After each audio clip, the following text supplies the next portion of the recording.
Hi, welcome back to my channel. So today I'm not going to talk about any book in particular, even though I do have a stash of them over here, which I finished recently and that I'll talk about in the coming weeks. Today I just want to get something off my chest and I'll talk a bit about Jordan Peterson. If you don't know who Jordan Peterson is, then I'd love to see that massive rock that you've been living under. So I'll just assume that you're familiar with the character. Now you might say you don't care about him, and especially you don't care about my opinion of him. But what I want to say is really about science and about how science is done. So I think it's worth sticking around for a couple minutes.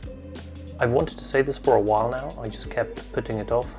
But what ultimately made me decide that I wanted to make this video was his initial silence on everything that is currently happening in Ukraine. And since then he's posted a couple of tweets and discussions on his YouTube channel on this topic. So I won't spend too much time on this topic, but I will come back to it towards the end of the video. First of all, why do I care about him and about what he has to say?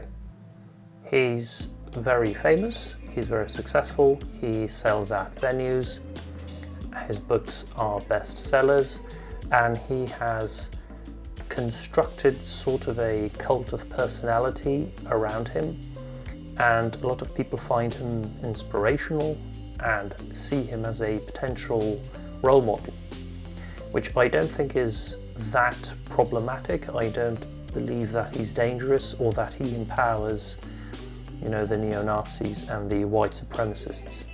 I do have to say though that I believe that Peterson has changed dramatically over the past few years. Some of you probably know that a couple of years ago he essentially became addicted to certain medication that he was on due to anxiety, which he started having once his wife was diagnosed with cancer. Completely horrible, nothing you would wish on your worst enemy. But because of his addiction and going through rehab, he sort of disappeared from the public eye for a while, and then he re-emerged. And it seems to me that before any of this happened, he was very open to engaging with people across the political spectra. He seemed to go everywhere he was invited. Even when the interviewer was openly hostile towards him, he seemed ready to engage, and almost always he had at least one interesting idea worth listening to. But nowadays he feels much more rigid and inflexible.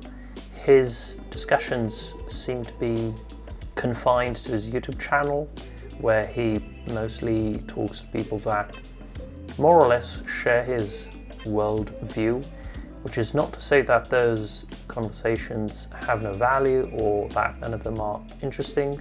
Quite the contrary. But, it's not what it used to be. So a couple of weeks ago, he was on the Joe Rogan podcast, where the two of them had a very long conversation, something like 4 hours, and they talked about everything under the sun. And at one point, they got to climate change and climate science at large.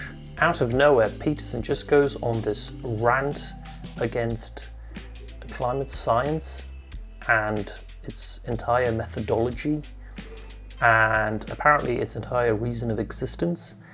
And his main point, I wish I was paraphrasing or that I was exaggerating, but I'm really not.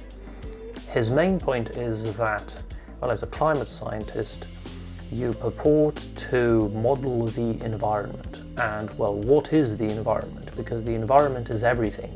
And you can't model everything because you don't even know what factors you're not taking into account. So obviously then, whatever you're doing is nonsense. I can't even begin to explain how condescending and insulting that is, because it's coming from someone who has worked in academia for decades and has published scientific papers and has been to conferences and worked with grad students doing their PhDs. And to hear this idea coming from him is truly, truly shocking. Obviously, when you're doing any sort of mathematical modeling, there are things that you take into account and other things that you don't. And it's not because you're ignorant or because you're a bigot and you want to fudge the data, but it's because some factors matter more than others. And the way you do it is you start from certain first principles or from observations that you've made, and you build a theory. And that particular theory is meant to predict certain things. So you build models that are meant to predict whatever your theory tells you. And then you test those models. And depending on how good your models are, you could go back to the drawing board and you might change the model a bit, you might change the theory, or you take a second look at your data to make sure that you haven't put in garbage. And if your models turn out to make good predictions, well, that will increase your confidence in the idea that your theory is good and it's not giving you nonsense. There are many instances where you don't even need to take into account almost anything to be able to predict significant phenomena within your system. For instance, when you do economics, you don't need to take into account every single factor of the free market along with all the other random factors that might affect the prices to predict, for instance, that if you keep printing money, you'll have inflation. And you can actually predict how much inflation you can expect to have based on how much money you print. So here's a massive gargantuan system that you can't even hope to model in its entirety, which is the global economy. But still, you can say so much about it. If you were to apply Peterson's logic, you couldn't even do psychology, which is his field of expertise, because there are a myriad of factors that influence our behavior, starting with genetics up to childbirth and development and adolescence. Peterson makes it sound like climate scientists are just stumbling around in the dark, not really knowing what they're doing, plugging in factors and taking them out, seeing what gives, what model fits the agenda. And I think it's insulting not just to climate scientists, but to scientists in general, because literally this is how most applied sciences work, whether you do climate or economics or epidemiology. Then he complains about the error bars, and he starts explaining how when you predict something about the future, you get an error bar because there's uncertainty in your prediction, and how the error bars compound over time, and they keep growing, and by the time you get to the end, it's all error bars. And this is ridiculous. Yes, this is how it works. Whenever you have any sort of imprecision or uncertainty, not just in the prediction, but also in the measurement, you get an error bar. And yes, when you predict something over a short or long period of time, the error bars compound. This is not a secret. This is not this dirty secret that climate scientists are trying to hide from you. Error bars are not something that people try to sweep under the rug or to cleverly work around. They're not a nuisance. They are an integral part of the analysis, and all the error bars across all processes are carefully tracked and documented along the way.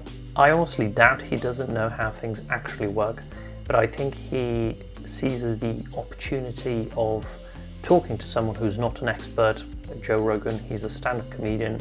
He, by his own admission, doesn't really know that much, so he knows that Rogan won't challenge him on these particulars. And also, Peterson, I think, counts on the fact that a lot of his audience aren't going to tax him for this kind of thing, but they're just going to lap up everything that he has to say. I would expect this sort of thing from someone who doesn't really know how science is done properly. And maybe Peterson has some good points against climate science or contemporary climate claims, but he certainly hasn't made any of them in this particular discussion. Quite the contrary, he's managed to, in my opinion, insult many people's intelligence. Finally, I just want to say regarding Russia's invasion of Ukraine, it was very strange to me that Peterson was so silent on the issue for such a long time. He who talks about speaking the truth no matter what and standing up straight and facing tyranny. If you look at Peterson's tweets lately, they're mostly about Trudeau and the mask mandates and vaccine mandates over there and what sort of tyranny that is, which is fair because he's a Canadian citizen. That's his home country, and he probably knows more and cares more about what happens over there than what happens in Eastern Europe. And in general, I don't expect anyone to take a stance and to speak out about every single political event taking place in the world. But I was expecting it from him because he has talked at length about his interest and almost fascination by everything that happened in Europe in the 20th century. He has repeatedly talked about Hitler and especially about Stalin and what happened in the Soviet Union. And he's even referenced all the millions of Ukrainians that were starved to death by the Soviet regime.